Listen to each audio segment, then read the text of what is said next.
Well, childhood obesity, there's just no getting around it. It's an epidemic that is very prevalent here in the United States. And now more than ever, we have to be vigilant and help our kids learn healthy habits that will enable them to achieve success with good health, mental awareness, and of course, physical fitness. Joining us this morning is our duo of experts, Brenda Wilburn, Executive Director of the National Association of State Boards of Education, and Joan Jarrett, President of the National Middle School Association. Good morning to you. Good morning. Good morning. You know, it's interesting because childhood obesity really seems to be a long-term problem that we're facing today because, you know, kids are drinking all the sugary drinks or eating all this candy, all this unhealthy food.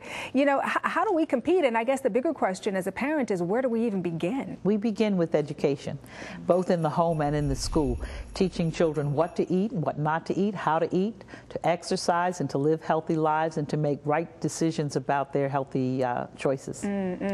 I couldn't agree with Brenda more. Knowledge is power. And the more we educate them, the more knowledgeable they'll become about this. But how do we appropriately respond, though, to the needs of young kids and also to adolescents?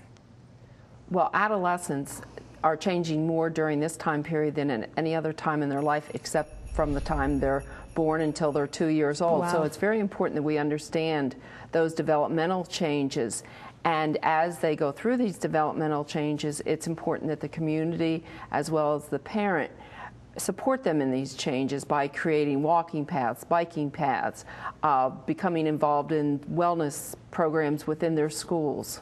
And with younger children, we can teach them at the very earliest age what a good snack is and what isn't. We represent policymakers, and for the last several years, policymakers have been giving a considerable thought to what policies they pass around school lunches, around soft drinks, and even after-school snacks and what's available in the school.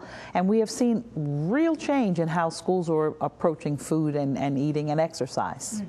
And I totally agree with Brenda. Schools become involved in their wellness committees, become involved in what teachers are giving as rewards for students.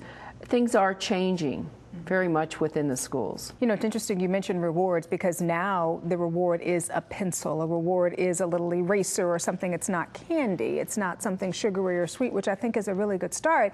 And, you know, as part of our initiative here at the Balancing Act to help with this issue, we have an ongoing partnership with HWCF. That is the Healthy Weight Commitment Foundation. And what they stress is really energy balance. And I know you're familiar with that. That's calories in, calories out. What can we all do to help kids achieve this balance? I think we can make easy decisions, help kids make easy decisions about how they live their lives. Taking the steps instead of an elevator, walking an extra block or two to the school bus stop, making sure that if they're going to play video games, they play the ones that they move about in the house. Even hula hoops in the house, things that kids can do. Hula hoops are making a comeback, they're I tell making you. a comeback, and it's got kids moving. Another thing I think we can do is model for our children. Great point. Model good eating choices, model movement. We have to make it a little more fun for the kids. Have a competition within the family, get pedometers, walk the 10,000 steps a day, dance, put a mirror up, let them dance in front of it, take walks with them, play kickball, make it a fun activity, and honestly, turn off the screens. So let's talk a little bit now about coping skills, because I know that's also a really big part of this. Is there a pamphlet? Is there a toolkit? I mean, how do we develop these coping skills? I think the toolkit is one that the child develops themselves. The two big stressors for young adolescents in middle schools are friendships and schoolwork.